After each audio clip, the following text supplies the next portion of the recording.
केंद्र सरकारनं लागू केलेल्या नव्या कायद्याचा लाभ घेत शेतमालाची ऑनलाईन पद्धतीनं विक्री करून लातूर जिल्ह्यातल्या उदगीर तालुक्यातले शेतकरी शिवराज बिरादार यांनी नफा मिळवला आहे. नवीन कृषी कायदे शेतकऱ्यांच्या जीवनात आर्थिक क्रांती आणणारे असल्याची प्रतिक्रिया त्यांनी नोंदवली आहे. पाहूया याचा वृत्तांत. लातूर जिल्ह्यात उदगीर तालुक्यातल्या तोंडार गावातले शेतकरी शिवराज बिरादार यांनी आपल्या 5 एकर शेतीत सोयाबीन, तूर, हरभरा आणि ज्वारीचं उत्पादन घेतलं.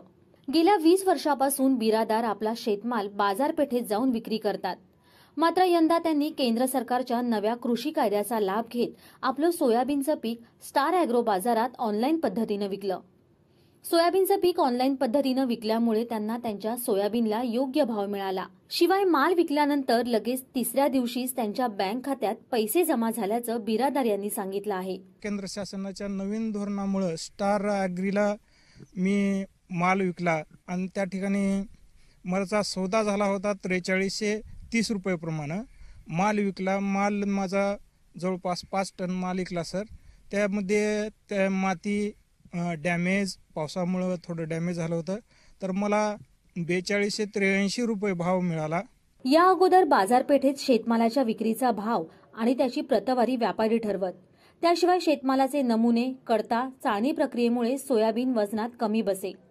तसंच मध्यस्थांच्या दलालीमुळे शेतकऱ्यांच्या हातात शेती उत्पादनासाठी लागलेल्यापैकी कमी उत्पन्न मिळत होतं. मात्र या कायद्यामुळे मालाची किंमत ऑनलाईन पद्धतीनं ठरल्यामुळे नफा झाल्याचं बिरादार यांनी सांगितलं. आम्ही दरवर्षी सोयाबीनचा माल केलेला आडत दुकानला घालतो. तो आडत दुकानमध्ये आम्हाला कळतं संपल असं नुकसान होत होतं. ह्या वर्षी गव्हर्नमेंटने अग्री बाजार म्हणून बाजार चालू केलेला आहे. आम्ही त्याच्यामध्ये सहभागी होऊन माल तिकडं घातला म्हणून आम्हाला 2 रुपये भावही जास्त मिळाला. पुन्हा वाटोळं काही झालं नाही, सगळं चांगलं झालं.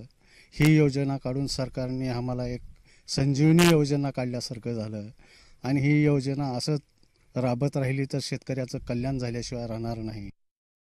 केंद्र सरकारच्या या कृषी कायद्यामुळे शेतकऱ्याच्या जीवनात आर्थिक क्रांती घडेल अशी अपेक्षा आहे. दीपरत्न निलंगेकर, दूरदर्शन बातम्यांसाठी लातूर.